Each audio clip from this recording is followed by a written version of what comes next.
میرے پسندیدہ لکھاریوں میں سے ایک رابرٹ ایم پرسگ اپنی کتاب Zen and the art of motorcycle maintenance میں لکھتا ہے کہ ایک گاڑی میں سفر کرتے ہوئے آپ ایک بند ڈبے میں محصور ہیں.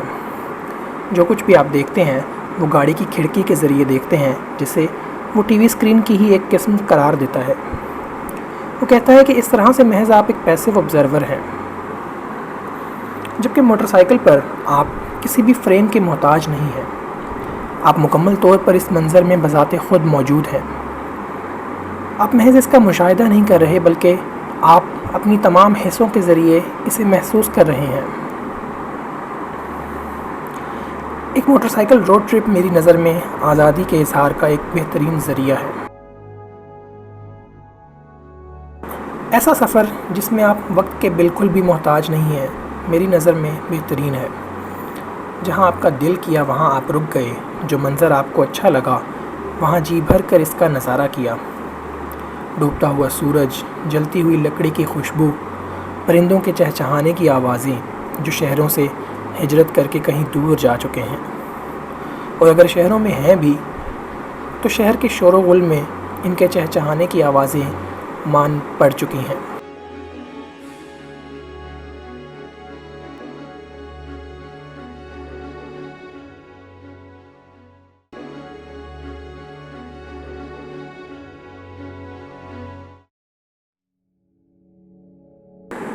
یہ کہانی ہے دسمبر کی ٹھٹھرتی ہوئی سردی میں لاہور سے سوات، کالام اور اوشو فارسٹ تک موٹر سائیکل کے سفر کی.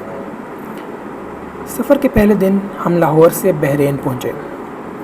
اگلے دن صبح صبح ہم نے بحرین سے کالام کی طرف اپنے سفر کا آغاز کیا.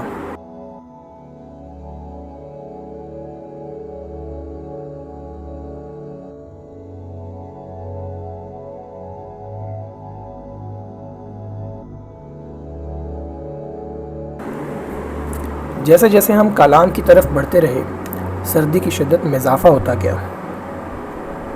اس جما دینے والی سردی نے ہاتھوں کو بالکل سن کر دیا تھا. جیسے جیسے ہم آگے بڑھتے رہے ہمارے ارد گرد موجود سرسبز درختوں سے بھرے ہوئے پہاڑوں نے برف کی چادر اوڑھنا شروع کر دی. ارد گرد کے نظارے بہت ہی دلکش اور دل فریب ہونے لگے.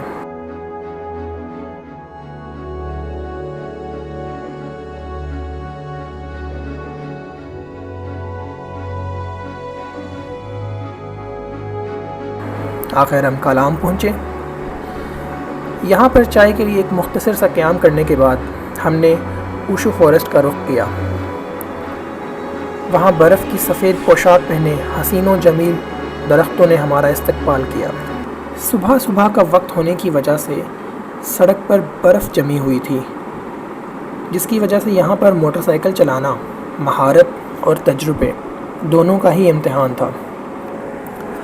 باوجود اس کے کہ میں بہت ہی احتیاط سے موٹر سائیکل چلا رہا تھا، جنگل کے اس دل فریب منظر کے سحر میں آ کر کچھ لمحوں کے لیے میرا دھیان موٹر سائیکل کی رائڈنگ سے ہٹ گیا اور نتیجتاً میں یہاں گر گیا.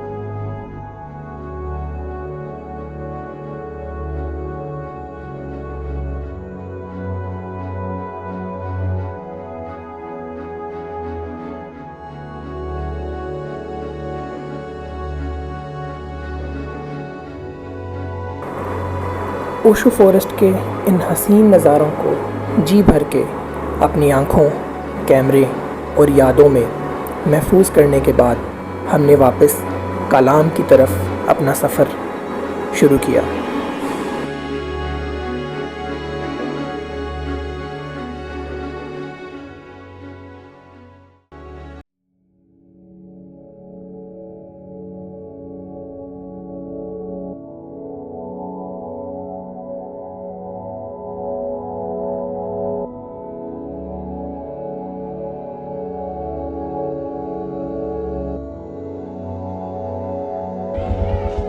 Just had a little crash again on this slippery snow.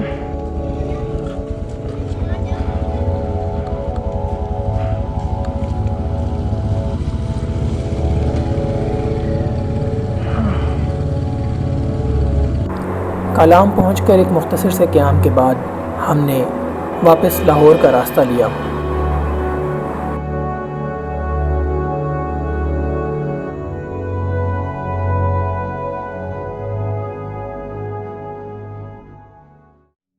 Robert لکھتا ہے کہ محض مستقبل کی فکر میں اور آنے والے کل کے لیے جینا انتہائی کھوکھلا ہے۔ ہمیں یہ یاد رکھنا چاہیے کہ زندگی کا وجود پہاڑوں کے اطراف میں ہوتا ہے، پہاڑوں کی چوٹیوں پر نہیں۔